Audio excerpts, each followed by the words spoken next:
Pemirsa, Menteri Pendidikan Dasar dan Menengah Profesor Abdul Mukti menargetkan kenaikan gaji guru dilakukan pada tahun 2025. Kenaikan itu untuk semua guru mulai dari aparatur sipil negara, pegawai pemerintah dengan perjanjian kerja hingga honorer.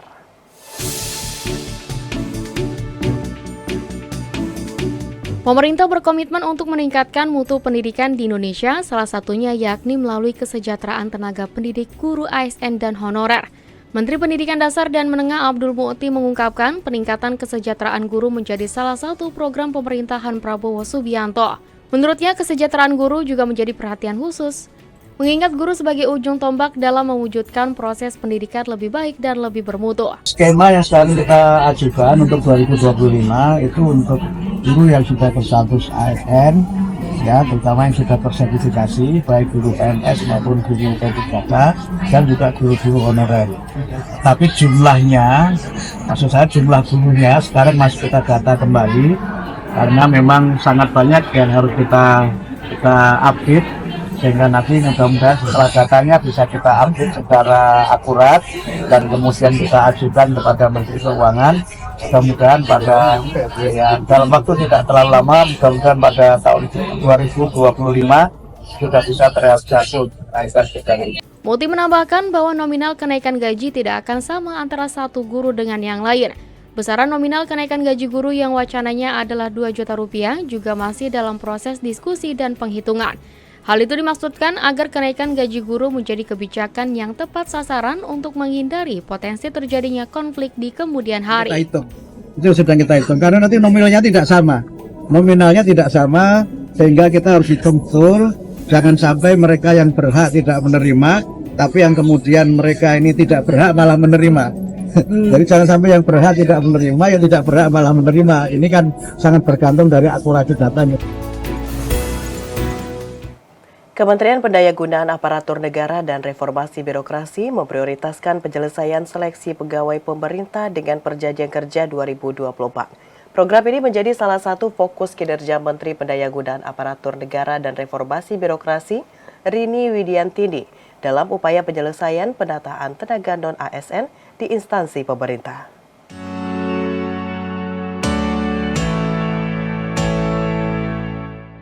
Menteri Pendayagunaan Aparatur Negara dan Reformasi Birokrasi Rini Widiantini memprioritaskan penyelesaian seleksi pegawai pemerintah dengan Perjanjian Kerja 2024 dalam program 100 hari kerjanya sebagai menteri.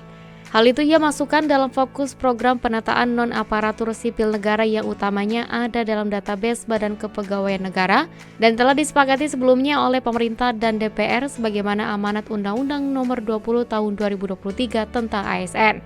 Dalam rapat dengar pendapat bersama Komisi 2 DPR RI, Rini mengatakan formasi pada seleksi P3K tahun 2024 diberikan 100% untuk tenaga non-ASN melalui seleksi CAT dan kelulusan ditentukan berdasarkan peringkat terbaik. Adapun pada tahun 2024, pemerintah membuka 1.031.554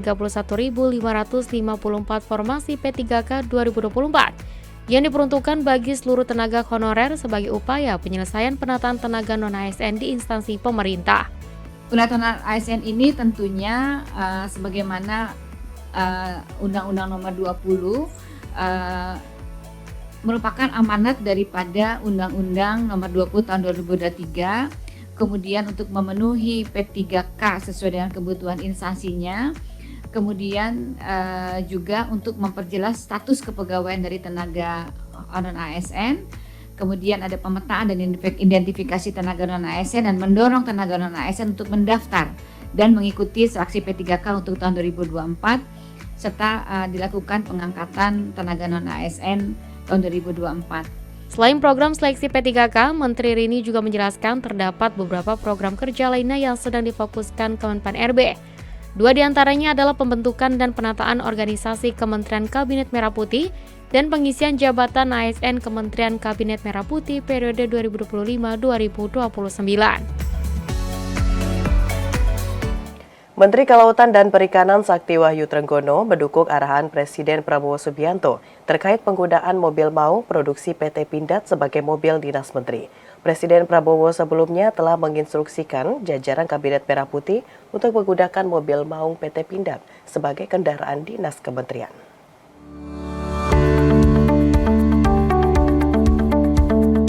Penggunaan maung buatan PT Pindad di jajaran Kabinet Merah Putih sebagai mobil dinas diinstruksikan Presiden Prabowo dalam sebuah kesempatan. Menjawab hal itu, Menteri KKP Wahyu Trenggono menyatakan siap mendukung arahan Presiden. Menteri KKP memastikan jajarannya untuk mengikuti instruksi tersebut. Penggunaan maung sebagai mobil dinas akan diberlakukan mulai tahun depan. Penggunaan mobil maung sebagai mobil dinas kenegaraan memenuhi syarat TKDN atau penggunaan komponen dalam negeri sebesar 70%. Saya mau pakai mobil. Kapan Pak mulai pakainya Pak? Saya udah tanya lagi sedang produksi, katanya baru Februari. Pak, Bapak kan kendaraannya Eropa ya Pak. Untuk beralih ke dalam negeri gimana Pak? Nggak apa-apa, memang harus itu.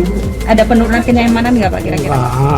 Jajarannya juga bakal seperti itu Pak nanti. Saya akan arahkan ke sana. Pokoknya gini ya, untuk supaya kita bisa benar-benar punya kemampuan untuk memproduksi seperti kayak kendaraan Indonesia dan sebagainya harus kita tiru. Presiden Prabowo Subianto meminta proses perundingan perjanjian kerjasama ekonomi Indonesia-Uni Eropa untuk segera diselesaikan. Hal ini dilakukan untuk mempermudah akses ekspor Indonesia ke Uni Eropa semakin terbuka dan daya saing produk Indonesia semakin meningkat. Menteri Koordinator Bidang Perekonomian Airlangga Hartarto mengatakan bahwa Presiden Prabowo Subianto meminta proses perundingan perjanjian kerjasama ekonomi Indonesia-Uni Eropa atau AYU-CEPA segera diselesaikan. Dalam rapat terbatas bersama Presiden Prabowo Subianto di Istana Negara, Airlangga melaporkan dalam proses perundingan AYU-CEPA terdapat 3 isu utama yang masih dibahas, utamanya terkait perpajakan transmisi elektronik. Menanggapi hal tersebut, Presiden Prabowo meminta untuk segera diselesaikan, khususnya isu mengenai pihak Uni Eropa yang menginginkan Indonesia melonggarkan kebijakan impor bagi produk-produk yang berasal dari Eropa. Kebijakan pembatasan ekspor berupa pengenaan bea keluar hingga isu perpajakan digital. Dengan adanya kesepakatan Indonesia-European Union Comprehensive Economy Partnership Agreement, maka akses ekspor Indonesia ke Uni Eropa semakin terbuka dan daya saing produk Indonesia semakin meningkat. Arahan beliau ini supaya segera diselesaikan, supaya ini bisa ditandatangani. Karena ini sebuah perjanjian yang sudah dibahas selama 7 tahun, dan ini menjadi PR agar segera kita bisa selesaikan. Sebelumnya pada September, Airlangga mengatakan bahwa proses perundingan AYU-CEPA tengah terhambat karena adanya pergantian kabinet di lingkup Uni Eropa. Ia menjelaskan proses negosiasi berjalan alot lantaran ada perombakan dalam jajaran pejabat di lingkup Komisi Uni Eropa yang membuat adanya perubahan persyaratan bagi Indonesia. Pemirsa, SMP Negeri 6 Abarasi Kabupaten Kupang, Nusa Tenggara Timur menjadi lokasi pertama kunjungan kerja Menteri Komunikasi dan Digital Mutia Hafid. Lokasi ini dipilih karena SMP Negeri 6 Abarasi menjadi salah satu lokasi dari penyediaan akses internet secara gratis dari Badan Layanan Umum, Badan Aksesibilitas, Telekomunikasi dan Informatika Kementerian Komunikasi dan Digital Republik Indonesia. Dengan hadirnya akses internet secara gratis ini, mampu memudahkan guru maupun siswa dalam proses pembelajaran di SMP Negeri 6 Amarasi.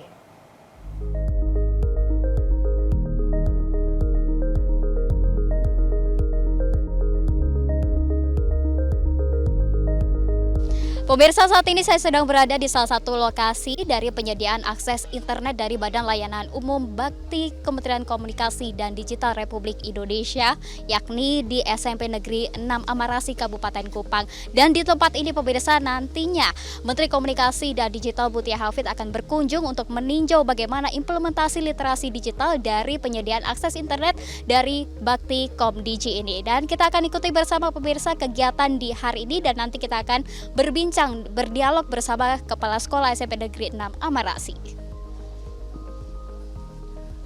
SMP Negeri 6 Amarasi Kabupaten Kupang menjadi salah satu sekolah yang mendapatkan akses internet secara gratis dari Badan Layanan Umum, Badan Aksesibilitas Telekomunikasi dan Informatika Kementerian Komunikasi dan Digital Republik Indonesia. Sekolah yang terdapat di Desa Oenoni ini mendapatkan bantuan internet dengan kecepatan 4 Mbps. Adapun akses internet secara gratis ini dalam rangka percepatan transformasi digital Indonesia dan pemerataan konektivitas digital di desa-desa tertinggal, terluar, dan terdepan menuju Indonesia Emas 2045.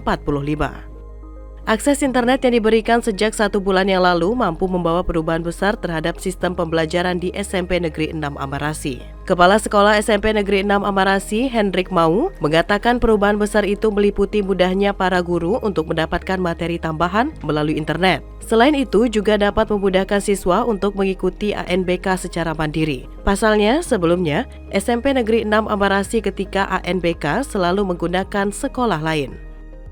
Dan pemirsa, saat ini saya sedang bersama Kepala Sekolah dari SMP Negeri 6 Amarasi, yaitu Bapak Hendrik Mau, dan kita akan berbincang sedikit tentang penyediaan akses internet dari BLU Bakti. Selamat siang Pak Hendrik. Selamat siang Ibu. Pak Hendrik, ini BLU Bakti ini memberikan akses internet untuk SMP Negeri 6 Amarasi. Nah, sejauh ini testimoni atau perubahan-perubahan dari adanya akses internet yang diberikan oleh Bakti ini seperti apa? Baik, terima kasih. Internet Bakti ini mulai dipasang sekitar 1 bulan yang lalu. Memang selama ini kami tidak mempunyai akses internet, terutama untuk kegiatan-kegiatan pembelajaran dan kegiatan-kegiatan administrasi lainnya. Ya, dengan adanya sambungan internet Bakti Aksi ini, kami sudah bisa melaksanakan asesmen nasional berbasis komputer secara mandiri di sekolah. Karena selama ini kami harus pergi ke tempat-tempat atau sekolah yang punya akses internet untuk melaksanakan ANBK. Ya, saya sangat bersyukur atas bantuan Bakti Aksi ini, karena selain proses ANBK juga untuk pembelajaran, kegiatan literasi dan numerasi juga bisa mulai berjalan dengan baik. Selain dari akses internet ini, proses pembelajaran mungkin ada dibantu dengan layanan komputer ataupun yang lain dari Bakti, Pak Hendrik? Ya, sebenarnya kita juga punya bantuan dari Diknas berupa Chromebook atau perangkat-perangkat gawai seperti tablet. Selama ini mubasir saja karena memang tidak ada akses internet. Tapi semenjak ada itu, kami sudah mulai membuat jadwal untuk siswa menggunakan gawai-gawai yang kami punya untuk keperluan pembelajaran di kelas. Sekolah SMP senang karena ada bantuan internet, bukan dari buku saja, tapi bisa menggunakan internet yang sudah ada. Biasanya untuk mata pelajaran apa digunakannya? Semua, bisa IPA, bisa PJK, matematika, dan lainnya. Guna melihat perkembangan pengimplementasian program Bakti Aksi dan Literasi Digital di SMP Negeri 6 Amarasi, Menteri Komunikasi dan Digital Mutia Hafid melakukan kunjungan kerja. Kunjungan kerja ini merupakan pertama kalinya usai dilantik pada 21 Oktober lalu. Dalam kunjungannya, Mutia berdialog dengan guru dan siswa serta memeriksa konektivitas jaringan internet di SMP Negeri 6 Amarasi. Selanjutnya, Menkom Digi mengajak para siswa berdiskusi sambil melemparkan pertanyaan terkait aplikasi dan digitalisasi. Dalam sambutannya, Menkom Digi menyatakan bahwa ia ingin Indonesia Timur dapat terkoneksi dan terhubung dengan baik melalui perluasan akses internet di sektor pendidikan maupun layanan masyarakat. Satu wujud dari keadilan untuk konektivitas adalah daerah 3T yang memang belum sepenuhnya mungkin mendapat akses internet yang sebaik daerah lain. Artinya di sini syukur alhamdulillah sudah ada sejak kurang lebih sebulan lalu.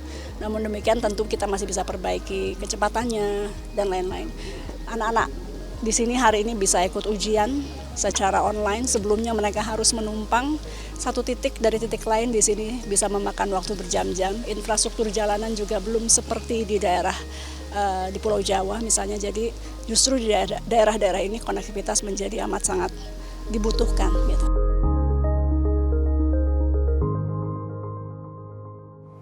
Pemirsa, hari ini Menteri Komunikasi dan Digital melakukan kunjungan kerja ke Kabupaten Kupang, Nusa Tenggara Timur. Kunjungan pertama kalinya ini untuk memastikan pengimplementasian akses internet secara gratis di SMP Negeri 6 Amarasi. Lalu pemirsa, seperti apa kegiatan kunjungan Menko Digi di Kupang NTT? Kita ikuti laporan Anggria Ratri langsung dari Kupang NTT. Selamat malam Anggria, silakan dengan laporan Anda. Hari ini merupakan hari pertama dari kunjungan Menteri Komunikasi dan Digital Republik Indonesia Mutia Hafid di Kabupaten Kupang, Nusa Tenggara Timur. Kunjungan ini merupakan kunjungan pertama kalinya Menkom Digi di Kabupaten Kupang, Nusa Tenggara Timur. Dan dalam kunjungan ini Menkom Digi memastikan akses internet secara gratis di Indonesia bagian timur ini dapat terakses dengan mudah, terkhususnya di SMP Negeri 6 Amarasi, Kabupaten Kupang. Sebagai informasi buat Anda pemirsa, SMP Negeri 6 Amarasi, Kabupaten Kupang ini merupakan salah satu lokasi dari penyediaan akses internet secara gratis dari Badan Aksesibilitas Telekomunikasi dan Informasi, Kementerian Komunikasi dan Digital Republik Indonesia. SMP Negeri 6 Amarasi ini mendapatkan akses internet secara gratis dengan kecepatan 4 Mbps.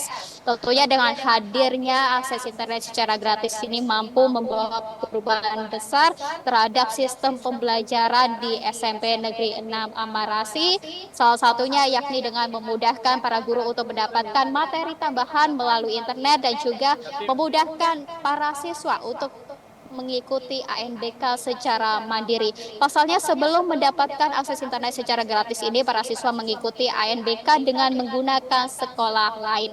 Dan jika dapat saya gambarkan, mohon ada pemirsa, dalam kunjungan Mutia Hafid pada pagi tadi di SMP Negeri 6 Amarasi ini diawali dengan penyambutan tari gong oleh sejumlah siswa, kemudian dilanjutkan dengan pengalungan kain tenun khas adat Amarasi. Setelah itulah para guru dan para siswa-siswi dari SMP Negeri 6 Amarasi, dan dalam dialog tadi Mutia Hafid memaparkan sejumlah materi, salah satunya yaitu dengan cara menggunakan internet secara bijak, dan juga tadi sempat memberikan beberapa pertanyaan terkait literasi digital kepada para siswa. Dan setelah melakukan kunjungan ke SMP Negeri 6 Amarasi, Mutia Hafid melakukan kunjungan kerja ke Stasiun Bumi Satelit Satria Kupang, Provinsi Nusa Tenggara Timur. Seperti diketahui bahwa stasiun ini merupakan salah satu dari 11 stasiun bumi utama pendukung satelit Satria yang tersebar di 10 provinsi lainnya. Stasiun ini berfungsi untuk menyalurkan jaringan internet ke masyarakat yang merupakan bagian dari jaringan penghubung. Dan mengakhiri kunjungannya tadi, Menkom Digi sempat memberikan sambutannya dan ia menyatakan bahwa ia ingin Indonesia Timur dapat terkoneksi dan terhubung dengan baik melalui perluasan akses internet di sektor pendidikan maupun layanan masyarakat yang lainnya. Sementara demikian, yang dapat saya sampaikan langsung dari Kupang, Nusa Tenggara Timur. Kembali ke studio. Baik, Anggria Ratri melaporkan langsung dari Kupang, Nusa Tenggara Timur terkait dengan kunjungan Perdana Menteri Komunikasi dan Digital Mutia Hafid. Terima kasih Anggria atas laporan Anda. Selamat melanjutkan tugas. Selamat malam. Pemirsa, usai jeda pariwara, kami akan kembali dengan informasi lainnya. Tetaplah bersama kami.